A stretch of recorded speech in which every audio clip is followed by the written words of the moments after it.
So as I said, we're looking at history 2.1 today to make sure everything moves like it's supposed to.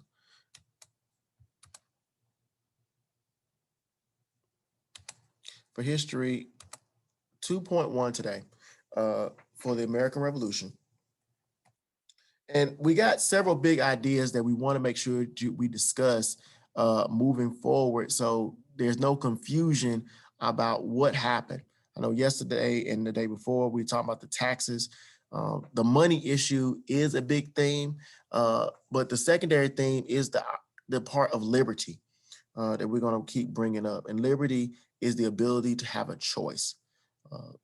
Freedom is very hard to maintain. And most people are, oh, we have freedoms.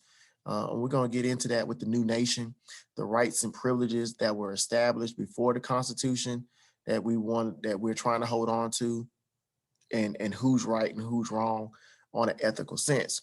But the big thing was the tensions, and we kind of group those issues, liberty and taxes, into tensions between the colonists and the colonial empire that really caps off in 1775. Another issue when we talk about the Continental Congress, this hadn't been done before, and there's a difference between a Congress and a parliament. Britain had a parliament. Germany was thinking about doing a parliament. Austria was working on a parliament, even though they had a crown. You're gonna see France try to adopt one. And there's a slight difference between a Congress and a parliament when we talk about government. So I want to get that out the way first, because you're going to keep seeing this word Congress, even today. The 13 individual colonies, remember we said they had their own money. When the United States is initially created, again, idea from Benjamin Franklin, that's why he's on the $100 bill, because 100 means everything is whole. Consider what he was looking at when you say a Congress, that we are independent entities of ourselves, but we'll meet together as a compromise. And this is where we get the first Congress actually comes together. 12 of the 13, as you see, except for Georgia. Georgia said, well, we not in it right now. Georgia doesn't send any delegates, but they all go to Philadelphia.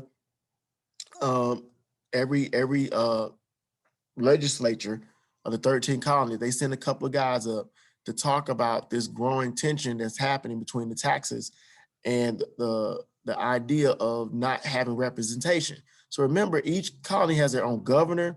They have a slight legislative body that's helping the governor run the colony, and they don't have any say from Parliament or the British Crown on what's happening.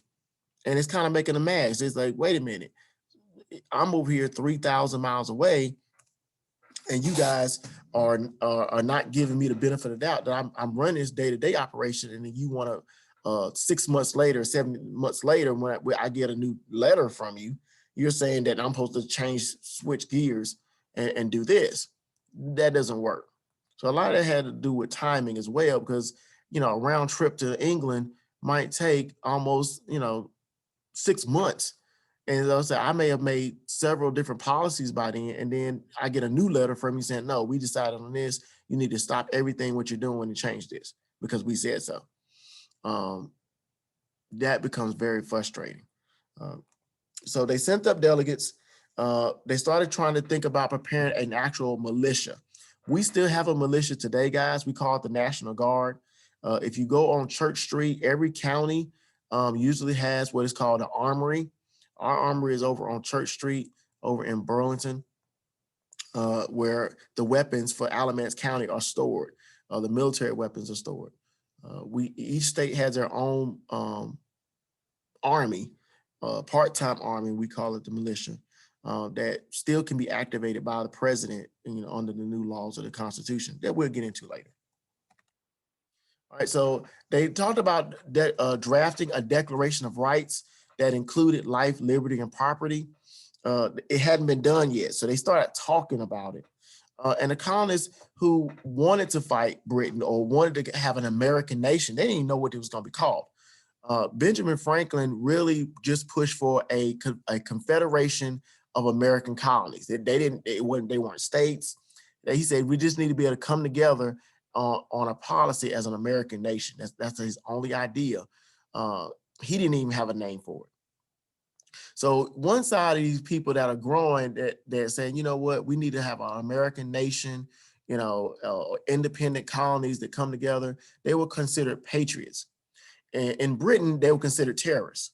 So it's like, these are terrorists. Why are they creating all this dissension? Well, y'all just need to fall in line like y'all been doing and shut up.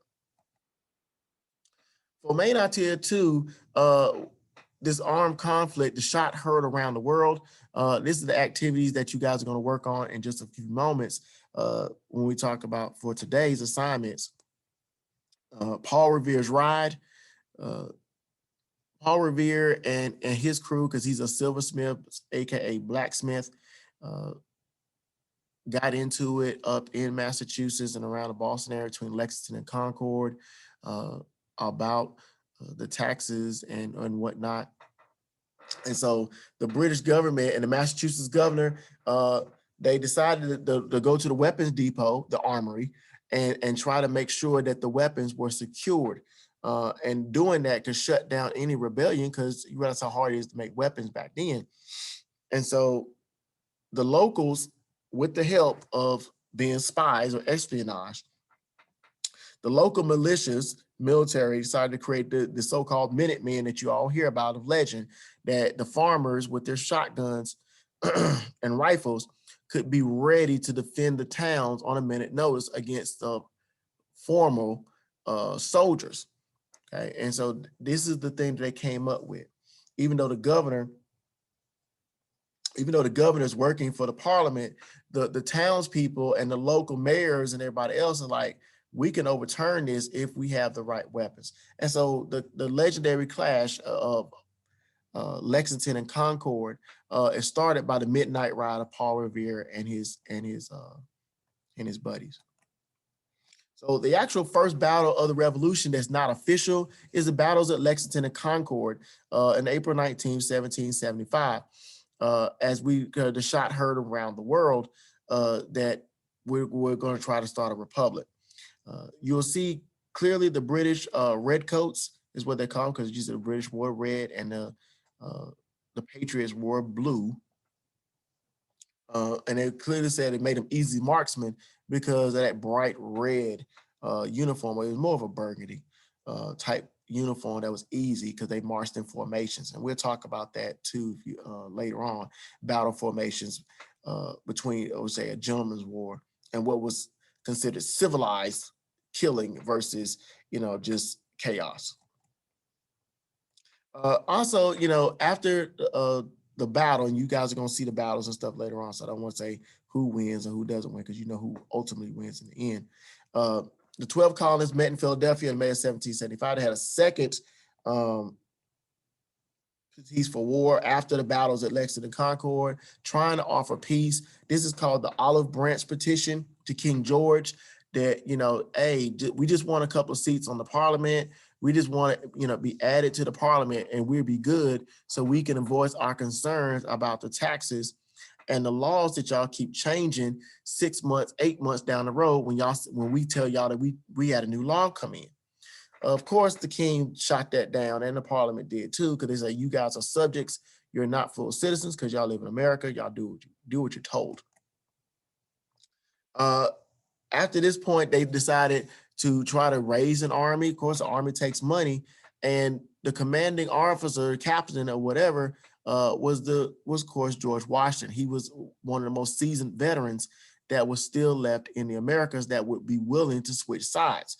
Most of the other guys that were older than Washington or more seasoned than Washington were not willing to go against the crown. It was like, wait a minute, if we go against the crown and lose, they will try us for treason, or they'll put us out in the field and be shot. We'll lose all our money, our wealth, everything else. Washington was willing to take that risk, and he said, I will take the job if you come up with the army. Okay. So we're going to skip this part right there, because your topic today is Paul Revere's Ride and Thomas Paine's Common Sense. Common Sense is still a book that you guys can still read. It was published in January of 1776, trying to get people to join the effort. So painting a picture that you see of our current political spectrum, only 20% of the American colonies, of the 13 colonies, were willing to fight Great Britain. They like, man, that's a losing battle, but we're willing to fight it. 20%. There was also another 30% that were loyalists. These were people that said, we're British subjects, we're part of Great Britain, I want to be a part of the British Empire. That is blasphemous for you guys to be talking about an American nation. Okay, we live in America, but we are English people. We speak English, we write English. Y'all chill out. So the majority of Americans were neutral, just like we have in our current political scene. They were neutral. They could care less whether it's an American nation or whether it's still a part of the British Empire. I just want to go to work. And so Thomas Paine ended up, because, you know, they had coffee shops, guys, and coffee houses, like we got Starbucks and stuff now going around. Thomas Paine wrote this as an argument to rally the middle people or the undecided voters to join the Patriots. We need to have an American nation. Urging separation, arguing that the citizens should be able to make their own laws, not the parliament and the king 3,000 miles away, economic freedom and rights, all these things that we talk about right now, crying out against tyranny. And tyranny is the idea of having a bully, not hearing what's being heard as far as running government. And so it was a bestseller, according to even to our standards today. It sold 500,000 copies. So it was the talk of the town up and down the East Coast, him being a writer, even though he got kicked out of England himself. But that's for another story. So with Thomas Paine helping to try to turn the rallying calls, the Second Continental Congress going to get money from France and the Dutch and the Spanish to try to raise his money. Of course, we talk about the Declaration of Independence. We talk about the Patriots, you know, we're here, we're saying 45%. And then the Loyalists were the other, you know, maximum 30%. And so the majority of Americans still weren't on each side. Okay, they were neutral. They could care less. And then right here, you're looking at about 25%. That's still a huge number of people that could care less. And you got to rally those people to one side or the other. So with that, I want to go ahead and wrap up and finish these notes for today. Does anybody have a question overall as far as what I've talked about?